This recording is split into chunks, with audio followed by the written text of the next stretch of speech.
মা, এই নাও।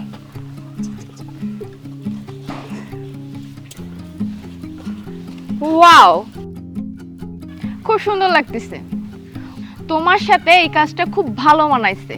শেষ পর্যন্ত মুচির কাজ করতেছো। কি রে, তুই কি ওকে চিনিস নাকি? আরে হ্যাঁ চিনি, এক সময় আমার বয়ফ্রেন্ড ছিল। যত সময় ওর সাথে আমি ব্রেকআপ করছি, নইলে চিন্তা করে দেখ এখন আমার মুচির গার্লফ্রেন্ড হয়ে থাকা লাগতো।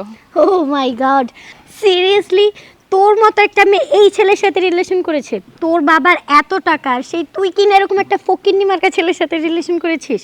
এটা যদি আমাদের ফ্রেন্ড সার্কেলরা জানতে পারে তাহলে তোর মান সম্মান থাকবে তো? আরে তোরে বললাম না, ওই যে আমরা যখন কলেজে পড়ি ওরে আমি কত বুঝাইছি, কত মানুষের দিয়া, যে দেখো আমার পিছনে কত স্মার্ট ছেলেরা ঘুরে, কত রিচ ফ্যামিলির। ও আমার কথা কানেই নিল না। কেমনে যেন ওর সাথে আমার রিলেশনটা হয়ে গেল, বুঝলি? ব্রেকআপের আগের কাহিনীটা শোন। ওকে আমি বলছি যে তুমি আমাকে একটা আইফোন গিফট করো, অ্যাটলিস্ট আমি আমার ফ্রেন্ডদের দেখাই। কিন্তু কি, ও পারলই না। আজ থেকে 2 বছর আগে যে অবস্থা ছিল আর এখন তার চেয়ে আরো নিচু অবস্থা, মানে দিন দিন ওর অধপতনই হচ্ছে। আরে তোমরা এভাবে কথা বলছো কেন? ও তো অনেক ভালো ছেলে।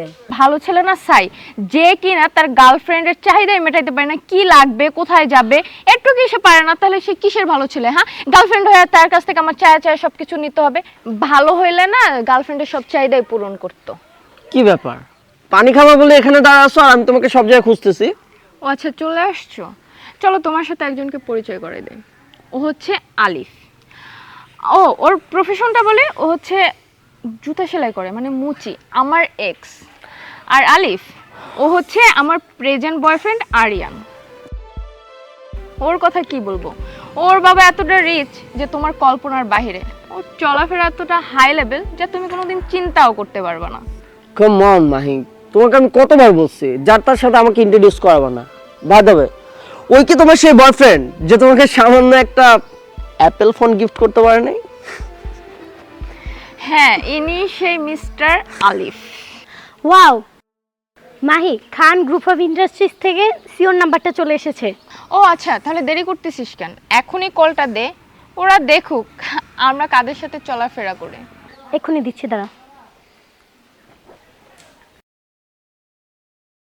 এই সমস্যা কি তোর? হ্যাঁ, তুই দেখতেছিস না এখানে কল দিচ্ছে আর 2 টাকার একটা ফোনের রিংটোন বাজাচ্ছে সেখানে? আচ্ছা তুই একটা কাজ কর, আবার ট্রাই কর।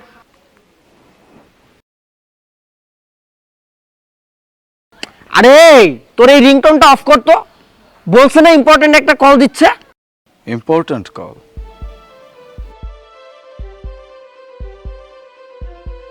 তুই ওকে কেন কল দিচ্ছিস? হ্যাঁ, আমি খান গ্রুপ অফ ইন্ডাস্ট্রিজের একমাত্র মালিক নূর আলিফ। মা? মা মানে? আমার মা, আমার জন্মদাত্রী মা। তার জন্য শুধুমাত্র জুতো সেলাই কেন, প্রয়োজনে আমি আমার চামড়া দিয়ে জুতো সেলাই করে দিতে পারি। এই জন্য যে কেউ আমাকে মুচি ভাববে, এইটা কোথায় লেখা আছে? মা, গিরগিটি কিন্তু সেই প্রাণীকে বলা হয় যে প্রাণী কিছুক্ষণ পর পর তাদের রং বদলায়। এরকম কিন্তু বাস্তবেও তুমি দেখতে পাবা। যেমন এই যে ও একটু পর পর রং বদলায়। কিভাবে জানো? আজকে ধরো আমার কাছে সাইকেল আছে, আমার সাথে ওর রিলেশন আছে, কিন্তু ও যদি কারো কাছে বাইক দেখে তার কাছে শিফট করবে। আবার ধরো ও বাইকওয়ালা ছেলের সাথে প্রেম করতেছে, কারো যদি গাড়ি দেখে আবার তার কাছে সুইচ করবে। আবার ধরো গাড়িওয়ালা ছেলের সাথে প্রেম করতেছে, হুট করে যদি দেখে কোনো কোটিপতি ছেলে আসছে তার কাছে সুইচ করবে। ওয়াই? কেন? এমন কেন তোমরা? আমি কাকে কি বলতেছি? এরকম লোভী মেয়েকে বলেই বা কি লাভ? শুধুমাত্র তোমাদের মতো কিছু মেয়েদের জন্য পুরো নারী জাতটাকে মানুষ খারাপ ভাবে। এটা ভাবো না আমি তোমার জন্য অন্য মেয়েদেরকে খারাপ বলবো, একদমই না। তুমি এরকম বলে সব মেয়ে এরকম না। তোমার মতো মেয়েদের জন্য পুরো নারী জাতটাকে ছেলেরা খারাপ ভাবে। কেন? আমি খারাপ ভাববো না, কারণ কি জানো? এই যে আমার মা, সেও কিন্তু একজন নারী, সে তো যথেষ্ট ভালো মানুষ। আমি কেন তোমার মতো মেয়েদের জন্য পুরো নারী জাতটাকে খারাপ বলবো? ভালো মন্দ মিলেই মানুষ, কিন্তু তোমার মতো মানুষের সংখ্যা আজকাল বেশি হয়ে গেছে। এতক্ষণ পর্যন্ত কেন চুপ ছিলাম জানো? শুধুমাত্র আমার মায়ের শিক্ষার কারণে। কারণ আমার মা এরকম বাজে শিক্ষা আমাকে দেয় নাই, তোমাদের মতো অমানুষের মতো শিক্ষা আমাকে দেয় নাই, যে শিক্ষাটা তুমি তোমার পরিবারের কাছ থেকে পাইছো। ধনী গরিব কি, হ্যাঁ, কেন এই ভেদাভেদ করো? আজকে যে গরিব আছে কালকে যে সে ধনী হইতে পারবে না তার কি গ্যারান্টি আছে? আজ থেকে 2 বছর আগে আমার কি অবস্থা ছিল, আজকে আমি কোন পর্যায়ে আসছি। আর এই যে তোমার rich kid boyfriend, so called boyfriend, আজকে রিচ কিড পাইছো, আজকেও তোমার বয়ফ্রেন্ড, কাল ওর থেকে বেটার কাউকে পাবা তার কাছে চলে যাবা। দ্যাটস ওয়াই বলছি সো কল্ড বয়ফ্রেন্ড। অনেক বড়াই তোমার, তাই না? ওকে নিয়ে অনেক বড়াই। এই ওর বাবার টাকায় ও চলে, আর আমি নিজের টাকায় চলি, নিজের যোগ্যতায় চলি, নিজের যোগ্যতায় আজকে এরকম একটা অবস্থানে দাঁড়ায় আছি। আমার মা আমাকে শিক্ষা দিছে প্রত্যেকটা মানুষের সাথে ভালো ব্যবহার করতে। দ্যাটস ওয়াই আমি তোমাদের সাথে এখনো পর্যন্ত ভালোভাবে কথা বলতেছি। আর কি যেন বলছো, এভাবে সিম্পলি চলতেছি বলে আমাকে যা ইচ্ছা তাই বলে ফেললা, তাই না? শোনো, আমি সিম্পলি চলতে পছন্দ করি, দ্যাটস ওয়াই আমি এইভাবে চলি। আমার এত অহংকার নাই তোমার মতো, এই জন্য আমি এইভাবে চলতে পছন্দ করি, এইভাবেই চলি, এইভাবেই চলবো।